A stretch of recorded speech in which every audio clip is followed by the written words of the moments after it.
Mr. Speaker, I was not the mover, but as leader of majority, you are prepared in season and out of season, as the Bible tells us. So I will reply on behalf of Senator Matinga, who actually moved this report, which is a report of the 14th ordinary session of the Plenary Assembly and related meetings of the FP, that is a Forum of Parliaments for the International Conference of the Great Lakes Regions. Mr. Speaker, this is a very important report, and why we need to have such reports, Mr. Speaker, adopted and debated. And I like what Senator Ledama has said, that it is important for colleagues to internalize these reports, is so that they can understand Africa. Africa is a very complex equation, Mr. Speaker, and unfortunately, due to limitations of ease of travel, Mr. Speaker, and conflict in the region, there are many Africans, including this Senator Ledama, Mr. Speaker, who know every corner of certain metropolis or metropolises around the globe better than they know Africa. I am no exception to that, Senator Ledama, so you don't need to protest, Mr. Speaker. If today... Senator Cheruiyot, would you like to be informed by Senator? I don't mind being informed, and I'll challenge him further, so you better be careful as he informs me. Mr. Speaker, let me inform the majority leader that I'm among the few people who have actually driven across Africa. I drove from South Africa all the way to Nairobi, through Botswana, through Zambia, and then Tanzania, and all the way to Kenya. And number two also, I've also really driven across South Africa. I like traveling, and I have walked across the United States of America. So one day, I will walk across Africa. Mr. Speaker, Senator Ledama has actually helped to affirm my point, that he knows the Americas more than he does his own Africa. Mr. Speaker, you can see he only mentioned four countries out of 54, Mr. Speaker. And forget about the countries. This man, because I know him because he's my friend, if you are with him in America, he will describe for you street by street of some of the bigger cities there. Outside this Nairobi, I doubt, Mr. Speaker, if there is any other African country that he knows the name of a street, including neighborhood here in Dar es Salaam, Mr. Speaker. Maybe Kigali for other reasons, but Mr. Speaker. Anyway, on a more serious note, there is something else, Senator Ledama, you need to check. I followed, you said something that got my attention about Captain Ibrahim Traore. I used to also fall for his hype, like many people fall on TikTok. I saw another journalist another time saying, oh, did you see the way he was cheered when he arrived for the inauguration of the Ghanaian new president? Mr. Speaker, and I was excited like most people, until I did some further research about what is exactly going on in Burkina Faso. And I want to challenge Senator Ledama to do the same, perhaps counter-check Senator Ledama, the things that you read online and the reality on ground, as Kenyans say. And I was shocked actually to learn that despite all this hype and the things that we read about, the things that they are doing, first of all, I am not a fan of coups. I am a firm believer in democracy. I strongly believe that if there were lesser coups in Africa and more transitions by the ballot, Africa will advance better than it is doing through coups and by the power of the bullet. For that reason, I am not a big fan of that particular gentleman. But more importantly, the reason why the military, led by him, took over Burkina Faso is that they insisted that there were challenges with security in their country. And there were terrorists ravaging around, killing people, and all these kind of challenges. You need to check Senator Ledama, because from the research that I did, is that actually since they took over power, and wars are very costly. You can see what is happening to the gentleman in Ukraine. See how he's being embarrassed and the things that he's being taught. Because wars are extremely expensive. If you don't have a way through which you will fund your war, then you better not start it. So the unfortunate situation in that country, and we need to check, unfortunately they are not part of the Great Lakes, but this is just to make the point that we need to understand our continent better, is that since coming into power by the bullet of Captain Ibrahim Traore, they have lost 40% more territory to the terrorists that were ravaging people. So it's easy to read all these things online, TikTok, and people say, oh, certain things are happening. But do your research further. And that's the tragedy with Africa. That is part of what this report is telling us, that as parliamentarians, Mr. Speaker, in African nations, we know very little about our continent. Of course, the issue that you further raised, Senator Ledama, which is extremely important, is the challenges of travel within this continent. You remember, in 2023, President William Ruto flagged off outside here, just next to Parliament at KICC, the first consignment of goods that were supposed to be sold from Kenya into the rest of the African countries under the ACFTA arrangement, Mr. Speaker. It took 3 months for those goods to get from Nairobi to Accra, Ghana, because of the challenges of logistics, border points, areas where there are conflict, poor road network and infrastructure, Mr. Speaker. Very serious challenges that this continent is facing, Mr. Speaker, which, unless we as the leaders, we that serve in Parliament, almost all our governments and institutions on the continent, Mr. Speaker, have their budgets drawn in their parliaments. And we must consciously begin to make decisions that further make our countries more competitive. We must think beyond, Mr. Speaker, just passing division of revenue and saying we have done our duty as a Senate of the Republic of Kenya. We must know, how do we open up markets for our farmers, Mr. Speaker? That's why we must appreciate President Trump for these tariffs, because they are a wake-up call to us. We don't need to fight, Mr. Speaker, to access that market if we were to trade and make it possible for Africans to trade amongst themselves, Mr. Speaker. Half of the goods that we export, Mr. Speaker, actually come back to the rest of the continent at a higher cost. Lipton tea, which leaves Kericho, Mr. Speaker, at $2, arrives back in Accra, having been processed at their facility in France and Netherlands, Mr. Speaker, at $4 or $6, Mr. Speaker. Just across the same continent, trading amongst ourselves, but through intermediaries that are based in other continents that are better organized. And therefore, until we begin following through the recommendations of such reports, Mr. Speaker, we continue to make a mockery of the citizens that we lead, of the time that we spent in these conferences talking about the challenges and the things that we need to do to address and make our continent better, Mr. Speaker, because the solutions lie within ourselves. If Africa was to trade amongst itself, Mr. Speaker, we would earn more respect. We wouldn't even need to borrow the kinds of money that we are borrowing, Mr. Speaker, to run our economies, Mr. Speaker, because that is money that we are losing out. This is a continent of the future.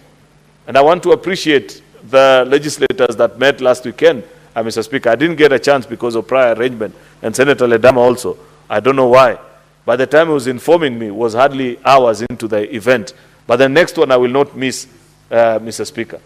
And I plead that I be invited prior, because they are discussing about the future and what is our place, including on matters very important such as the climate change, which is being addressed in this particular document. It is until we begin to converse amongst ourselves, at least even at the level of leadership, to ask ourselves very basic questions, Mr. Speaker. Why are we not able to ratify even the simplest of proposals that have been put up, even just here at the East African community, Mr. Speaker?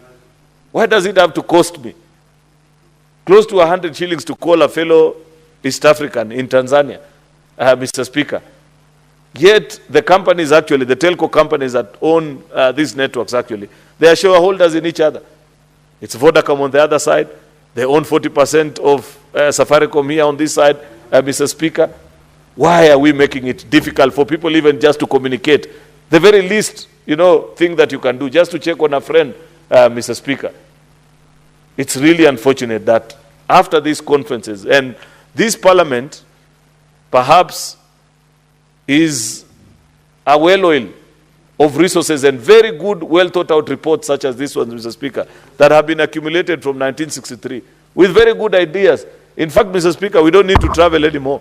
We don't need to, we just need to go to the parliamentary library, which unfortunately 90% of legislators in this house don't even know where it is, Mr. Speaker, to check on the reports that have been brought to this house from such conferences, from years gone by, and parliaments before, from the 1st to the 13th parliament that we are sitting in today, Mr. Speaker, of such initiatives and the things that enact this, legislate on these issues of good governance, democracy, climate change. All these things have been talked about, Mr. Speaker. But the challenge is, do we follow through with implementation? Or are we satisfied, for example, today that after we passed this report, you can see from part of the recommendations, even this particular report, and I'm happy many of the colleagues that spoke on this particular topic, Mr. Speaker, refer to it, that we're actually being challenged to legislate on this, push for policy change with this regards. At least this one is on a very alive topic, because climate change is a conversation that Kenya actually has taken leadership in on the global stage and even continentally here. We gather here each year during the Africa Climate Summit, and I don't know even when this year's will be. If there is no other country ready to host, Mr. Speaker, I hope that the President will actually still host it like we did in 2023 and 2024, Mr. Speaker, because until we learn to manage our environment and address the issues that continue to arise out of climate change, Mr. Speaker, we are actually, I like the phrase that the script writer or the speech writer of the Secretary General of the UN normally uses. It's a mad dash towards the end of the world that everybody is involved in. That in all these things, we might be thinking we are developing the world, but we're actually rushing ourselves and making the end of the world closer with our violation of the climate and the things that we are doing. And therefore, Mr. Speaker, I want to urge every member of this delegation, Senator Ali Roba, Senator Hezena, together with our colleagues from the National Assembly, Rendikiri and Kakai Bissau, members that are both known to me personally, that they should go beyond the call of duty of travel, Mr. Speaker, and ensure that the very beautiful recommendations they've given to us are actually implemented, and that they pass all these legislative proposals that they have assured in the section of the recommendation, Mr. Speaker, that you need to pass by use of our legislative and oversight function to ensure that we ratify and we domesticate some of the instruments that have been proposed over the years, Mr. Speaker, that we apply their mandate in that particular to step up national efforts on climate change adaptation and honor domestic and international commitment under the guidelines of the Paris Agreement. Apart from the Paris, and I don't know who will represent us this year because this is a yearly gathering, they need to bring to the attention of the conference that there are more far-reaching resolutions that actually have been passed at the African Climate Summit than this one of the Paris Agreement. And they were passed here in Nairobi. Therefore, we as the Kenyan delegation need to take the lead and speak on these issues, Mr. Speaker, so that we just don't quote what has been discussed. You cannot discuss with a violator and expect justice, Mr. Speaker. To expect that the Western world, which is the lead violator of our climate issues, Mr. Speaker, and them that have gotten us to this place by refusing actually to respect Africa, our contribution into carbon emission and all these challenges is very minimal, Mr. Speaker. Yet we bear the greatest burden out of the pollution and all these things that arise, Mr. Speaker. So that's why I believe in the recommendations of the Africa Climate Summit, perhaps more deeply than this one that are discussed in the presence and in the homes of the violators themselves, Mr. Speaker. There is also a recommendation on investment in climate adaptation measures that proactively address climate-related health impacts, food insecurity, including the early warning systems for climate-related disease outbreaks and enhancing emergency response. This is about resources, Mr. Speaker, and ensuring that as a country, Mr. Speaker, we set aside resources to address this particular. Senator Moses Kajwang, I haven't heard from him lately.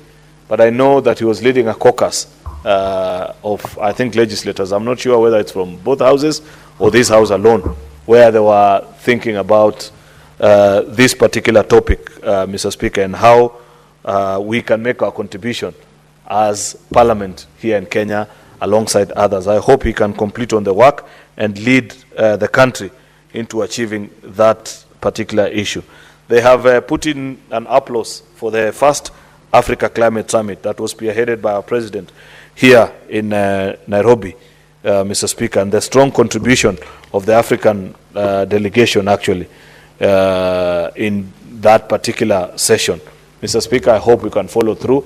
I know it's part of the last things that was discussed in Addis in the month of February during the annual AU summit, Mr. Speaker, and they agreed actually that if no other African country was willing and ready to host it, that Kenya had its borders open, as we've always had on many other issues, of course. It speaks also, Mr. Speaker, you cannot discuss climate in the absence of peace. And therefore, the call actually for downing of arms in many of the member states, Mr. Speaker, that are affected by conflict, members of the Great Lakes, and I know there are initiatives, Mr. Speaker, including in the Congo and so many other parts of the continent, Mr. Speaker, that continue to face these challenges. I hope, Mr. Speaker, that members of these Great Lakes can help bring a speedy conclusion of the challenges that the Republic of South Sudan is facing today. Sudan as well, you understand the conflict and the challenges that exist there There have been great conversations, Mr. Speaker, about the presence of RSF in the country and the invitation of the other people. Of course, Mr. Speaker, this is a conversation that we must have as a country. We have been a great contributor into the stability of this region. Almost every country that has gone into conflict began their peace efforts here in Nairobi. We've always hosted them. And I don't know why people want to trivialize the existence of part of the factions that are warring in certain parts of the country. Mr. Speaker, before parties can agree, you need both parties around. And to have both parties, they report. These are people that are fighting. You don't expect them to agree and say, let us go to Nairobi on the same day. So if one of the parties show up, Mr. Speaker, what we should be calling up for, Mr. Speaker, is for the aggressors, Mr. Speaker, or the people that are in conflict, Mr. Speaker, with them, to equally show up here or any other part of the country, of the continent, Mr. Speaker, so that we can conclude on this particular conflict. Senator Mungatana spoke about the cry and the pleas of the people of Congo, Mr. Speaker, which is something that has been with us for a long, long time. And it's a sad story because naturally, Congo ought to be the largest economy on the continent of Africa because of the resources that they have, the land size, fertile land, and all these things. But because of conflict of all these years, Mr. Speaker, you understand how their economy is. And it's been very difficult to bring together the parties, Mr. Speaker, and get them to agree. I hope this process that is ongoing, that is spearheaded by the Great Lakes Initiative, Mr. Speaker, can yield actually fruit so that these people can get to live peaceably, enjoy life, Mr. Speaker, and enjoy their country. Because unfortunately, Mr. Speaker, any part of the continent that is affected by conflict affects the rest of the continent. Because it is until there is sufficient peace on the continent that we'll be able actually to carry out the trade that we were talking about earlier, that we'll be able to move around the continent with freedom. And people will not have to travel, Mr. Speaker, to all these other destinations across the globe to enjoy and find beauty. Africa has sufficient beauty, and it's blessed with all the resources and sites that one may want to behold. You can never conclude on it, Mr. Speaker. But of course, because of these challenges and issues such as conflict that you're talking about, many people prefer to travel elsewhere, Mr. Speaker. I do hope that as our friends continue to meet, that the Great Lakes can make significant contribution, Mr. Speaker, in bringing lasting peace in all these countries that are ravaged by conflict across the continent, and perhaps even beginning with here among the membership of the Great Lakes. I thank you, Mr. Speaker. With those many remarks, I beg to reply. Mr. Speaker, further, in accordance with Standing Order number 66.3, I want to request that the putting of a question be deferred until a later date. I thank you. Thank you, Senator.